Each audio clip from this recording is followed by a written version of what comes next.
Oke, sahabat UMKM, ketemu lagi di channel Bincang UMKM. Kali ini saya kehadiran tamu yang sangat luar biasa nih, dan syutingnya di studio beliau. Kita langsung kenalan saja dengan salah satu pengusaha Indonesia yang sukses mengembangkan bisnisnya, yaitu Pak Joni. Kang Nanang, apa kabar? Kabar baik. Sahabat penonton semua, semoga semuanya sehat selalu dan selalu sukses. Amin, amin. Oke, tanpa berpikir lama nih, sahabat Bincang UMKM, kita akan kulik lebih dalam. Beliau mengembangkan usaha dari nol nih. Saya juga belum lahir kayaknya Pak Joni. Pak Joni udah merintis usahanya nih, sahabat Bincang UMKM. Pak Jon, boleh diceritakan nih terkait dengan usaha Bapak yang dulu ya pertama kali dikembangkan, seperti apa sih? Tahun berapa sih Pak Jon? Saya pertama kali terjun ke kegiatan itu tahun 72.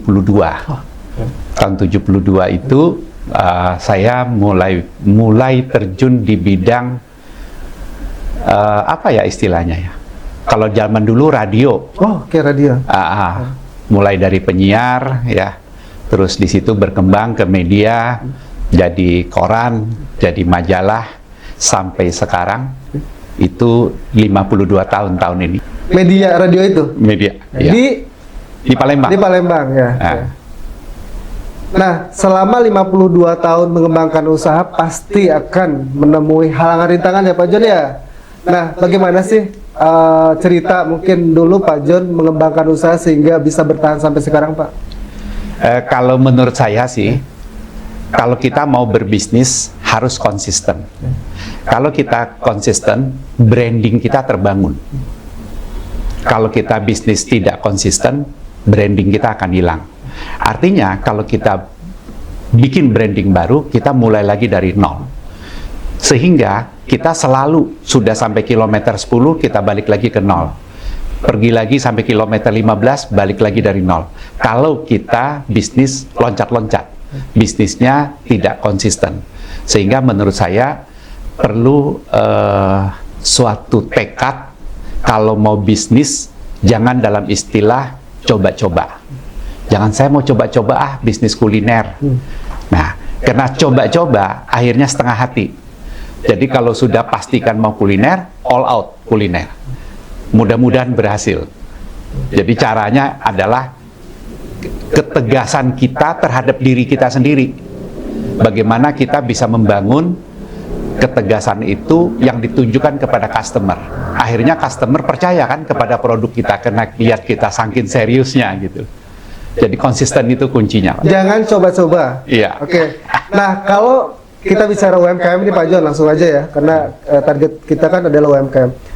UMKM kan mungkin sebagian besar adalah ngikutin Pak Jon. Misalnya lagi trending nih, misalnya makanan, misalnya goreng ayam, crispy misalnya. Bonong-bonong nih ikut bikin gorengan ayam gitu. Itu boleh nggak sih Pak Jon? Jadi follower gitu? Boleh, boleh. Saya sendiri itu membina lebih kurang 200 UMKM. Ya, dan bisnis di UMKM yang saya bina itu juga sangat beragam. Mulai dari batu akik, jual ayam goreng, ya, es kacang, sampai ke pembatik. Jadi yang dibina itu banyak. Nah, problem setiap jenis bisnis itu sangat berbeda. Menurut saya tidak masalah. Cuman kalau kita konsisten, akhirnya pasti laku. Pasti laku. Karena masyarakat Indonesia ini kan banyak. Kita ini punya penduduk nomor 4 terbesar di dunia. Banyak. Sehingga setiap orang mempunyai selera yang berbeda-beda. Nah, jadi kita jangan hari ini kita jual ayam goreng, terus tidak seperti harapan kita. Jangan kita salahkan, oh masyarakat sudah nggak senang makan ayam goreng. Kita harus cari permasalahannya. Kenapa masyarakat sudah nggak datang untuk makan ayam goreng kita? Yang kita cari itu kita, bukan orang lain. Jangan menyalahkan tetangga. Jangan menyalahkan tetangga, jangan menyalahkan customer. Kita salahkan kita. Kenapa sampai mereka nggak datang? Oh, mungkin kita masaknya, kita janjinya ayam goreng crispy, tapi tidak cukup crispy. Kita janjikan dia punya sambal enak, ternyata sambelnya nggak gurih. Kita janjikan pedas, ternyata nggak cukup pedas, gitu kan? Terus kita tidak konsisten.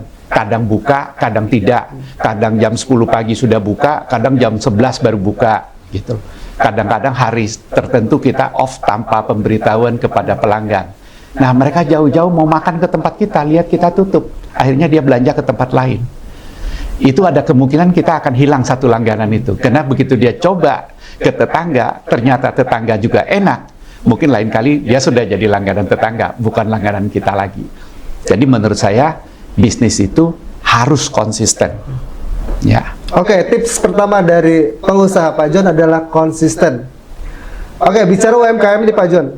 Sekian puluh tahun banyak sekali UMKM bermunculan, terutama saat COVID kemarin ya. Dari tadinya yang formal menjadi informal.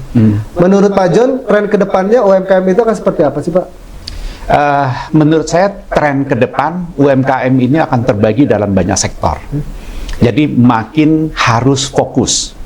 Jadi jangan UMKM pengen ngerjakan 1000 macam produk gitu.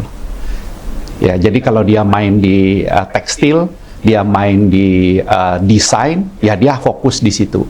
Kalau dia main di bidang cetakan, dia fokus di cetakan gitu. Dia main di wastra, dia fokus di wastra. Jadi menurut saya akan semakin fokus karena seleksi alam akan terjadi. Seperti Kang Nana bilang tadi, bermunculan sekian banyak. Itu sekian banyak juga berguguran. Oh iya, betul. betul. Jadi mungkin 90% akan gugur. Yeah. Yang 10% ini yang konsisten ini, yang akhirnya masih bertahan, masih punya pelanggan. Gitu. Oke, jadi harus fokus. Fokus. Nah, kalau misalkan satu usaha nih sudah jalan, misalkan saya punya UMKM kuliner nih Pak John, terus saya ingin nih merambah ke penjahit misalnya, fashion, boleh nggak sih? Antara boleh dan tidak boleh. Nah, kenapa itu? Jadi kalau kita satu urusan saja tidak fokus, belum mencapai titik paling maksimal, terus kita beralih ke yang lain, pasti kita pay attention ke sana, ya kan? Pasti kita mencurahkan perhatian juga kepada bisnis yang baru. Akhirnya bisnis yang satu ini belum bertegak bagus, akarnya belum mendalam, udah mulai kita tinggalin. Akhirnya ini belum tentu jadi, ini udah rontok nih. Jadi kalau menurut saya, kalau saya sih saya nggak mau. Makanya 52 tahun yang lalu saya main media, sampai sekarang saya tetap main media. Gitu. Jadi fokus. Fokus. Ya. Tapi kalau misalkan nih, relatif, misalnya saya kuliner ayam nih Pak John, tiba-tiba saya mengembangkan varian ayam lain gitu, itu nggak masalah? Itu bagus. Bagus. Itu bagus. Ya. Tapi lainnya masih tetap sama. Jadi sekarang sudah ada ayam goreng. Bagaimana menjadikan ayam goreng itu adalah yang paling enak? Akang jualannya di mana? Misalnya jualan di salah satu nama jalan lah, kayak Jakarta Pecenongan gitu. Pokoknya sepecenongan yang paling enak ayam gorengnya Kang Nanang gitu loh. Nah, setelah ini orang belanja, ini orang mau makan sampai ngantri-ngantri, jangan-jangan Mas Nanang udah nggak punya waktu mikirin mau bikin pecel lele gitu. Itu aja dikembangin udah luar biasa. Ya, saya lihat di daerah Pecenongan ada satu yang jual ayam. Saya nggak sebutin namanya, tapi dia buka sampai tutup. Yang mulainya satu hari cuman 100 potong, terakhir saya dengar satu hari dia 3.500 potong per hari. Dia hanya satu fokus ayam. You datang ke sana mau makan sate nggak ada, mau makan apa nggak ada. Dia hanya ayam sama ada sup ayam. Hanya itu. Jadi semuanya fokus. Tapi benar-benar enak, sambalnya enak, ayamnya enak gitu. Nah, saya pikir dia jadi kaya raya hanya karena satu itu. Ya, kalau ke Pasar Baru, Kang Nanang lihat ada satu rumah makan. Itu rumah makan itu adalah rumah makan apa ya? Kayak ada kuah gitu, ya, kayak ada kuah, makanan Padang ya. Itu dia sampai menyekolahkan anaknya sampai ke Amerika. Kalau Kang Nanang datang siang jam 12 mesti ngantri berdiri lama, dan dia tidak jual yang lain. Oh soto, dia jual soto, soto Padang. Nah, jadi kalau datang ke sana hanya makan nasi sama soto Padang, lain dia tidak jual. Jadi bagus ya fokus itu. Kalau menurut saya semua orang kalau bisnis fokus, karena begitu kita fokus, yang tadinya profesi akan jadi profesional. Karena tiap hari kita ngelola, jadi kita tahu bagaimana trik makin efisien, bagaimana caranya makin awet, bagaimana cara barang ini lebih bermanfaat, ya. Itu makin hari kita makin banyak pengalaman. Karena sepanjang jalan kan pasti ada pengalaman macam-macam kan. Nah, pengalaman out of stock, baru jam sekian sudah nggak ada barang, atau kita produksi terlalu banyak, nggak habis, mau diapain buat besok gitu. Nah ini menurut saya setiap orang mesti fokus. Kalau fokus kita bisa menaikkan mutu secara bertahap, karena kita mengarah ke profesional. Kalau kita jual misalnya makanan kering, kita akan makin profesional, makin tahu bagaimana mengelolanya, makin tahu masa kadaluarsanya, makin mengerti bagaimana packaging lebih bagus, bagaimana mengerti selera masyarakat yang kalau beli itu ini untuk dibeli kemana nih? Ini untuk dibeli buat gandengan makan atau hanya buat cemilan gitu. Nah, ya kan? Atau buat oleh-oleh ke orang gitu. Jadi makin hari makin profesional. Menurut saya itu yang harus dikejar. Oke, kalau misalkan gini, saya sudah satu hal nih, sudah jalan nih bisnisnya di suatu tempat bisnis ayam goreng nih Pak John. Terus tiba-tiba saya kepikiran nih untuk membuka cabang. Boleh nggak sih? Balik lagi, antara boleh dan tidak boleh. Okay. Kalau di satu tempat, jadi kita selalu bilangnya gini, harus ada flagship, harus ada kapal induknya.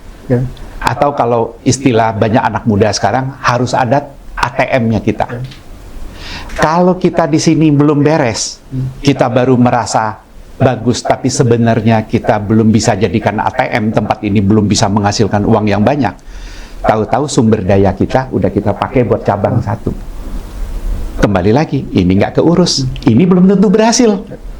Kenapa nggak gedein ini? Tapi ketika sudah gede boleh? Boleh buka cabang. Kalau sumber daya itu kan ada macam-macam. Ya. Sumber daya uang, modal, sumber daya manusia. Ada nggak orang yang ngelola yang sudah di training sampai betul-betul bisa bikin yang sama?